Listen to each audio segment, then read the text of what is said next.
नमस्कार दोस्तों, आज हम बात करने वाले हैं माधव गाडगिल, जो अब हमारे बीच में नहीं रहे हैं। जी हाँ, माधव गाडगिल जी एक बहुत ही बड़े पर्यावरणविद रहे हैं, एक बहुत बड़े वैज्ञानिक रहे हैं, जो 83 साल की उम्र में हमारा साथ छोड़ के जा चुके हैं। अब आउट ऑफ नोवेयर आप सोच रहे होंगे कि ये वीडियो हमारे सामने क्यों आई और कौन है ये माधव गाडगिल। तो जी मैं बताना चाहूँगा कि अगर आपने थोड़ी बहुत भी ज्योग्राफी पढ़ी है तो आपने वेस्टर्न घाट्स के बारे में पढ़ा होगा। अगर नहीं भी पढ़ा है तो मैं आपको बता देता हूँ कि साउथ इंडिया के 6 स्टेट्स हैं,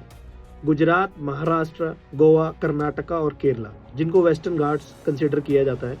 यानी कि वहाँ की जो डाइवर्सिटी है वर्ल्ड में सबसे ज़्यादा डाइवर्स है, जिसके लिए उसको जाना जाता है। जिसमें से एक बहुत प्रोमिनेंट जो रिजर्व है, बायोस्फीयर रिजर्व है, जिसको हम नीलगिरी रिजर्व बोलते हैं।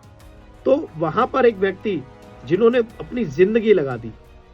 वो व्यक्ति थे माधव गाडगिल, जिन्होंने गवर्नमेंट को कई बार चेताया कि यहाँ पर होने वाला पॉल्यूशन, इंडस्ट्रियल पॉल्यूशन, यहाँ पर होने वाली माइनिंग, इलीगल माइनिंग और ऐसी बहुत सारी इनह्यूमन एक्टिविटीज जो यहाँ पर डिजास्टर को न्योता दे रही है, जिस पर गाडगिल कमीशन आई, गाडगिल की रिपोर्ट आई। और गाडगिल जी बहुत बार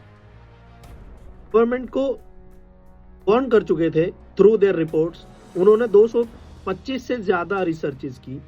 जिसमें उन्होंने प्रूव किया कि जितनी भी फ्लड्स की जो ये सिचुएशन बनती है, आपने लास्ट टाइम 2018 में देखा होगा केरला फ्लड्स, उससे पहले महाबलेश्वर और उससे पहले कई सारी जो फ्लड्स हुई हैं या जो भी डिजास्टर की जो प्रॉब्लम्स आई हैं, उनमें जो भी रिपोर्ट्स गाडगिल जी ने दी थी वो रिपोर्ट्स एकदम एक्यूरेटली सही थी, जिसको सरकार मानने से बिल्कुल मना करती थी, क्योंकि सरकार का अपना इंटेंशन क्या था वो आज तक प्रूफ नहीं हो पाया। क्योंकि सरकार के चहीते वहां पर माइनिंग करते थे, सरकार के चहीते इलीगल तरीके से इंडस्ट्रीज चलाते थे और बहुत सारी ऐसी एक्टिविटीज होती थी जो आज और इससे पहले और आगे फ्यूचर में भी बाढ़ का और इलीगल माइनिंग और बहुत सारी चीजों से डिजास्टर मैनेजमेंट को जो है खतरा पहुंचा सकती है। देखना यह है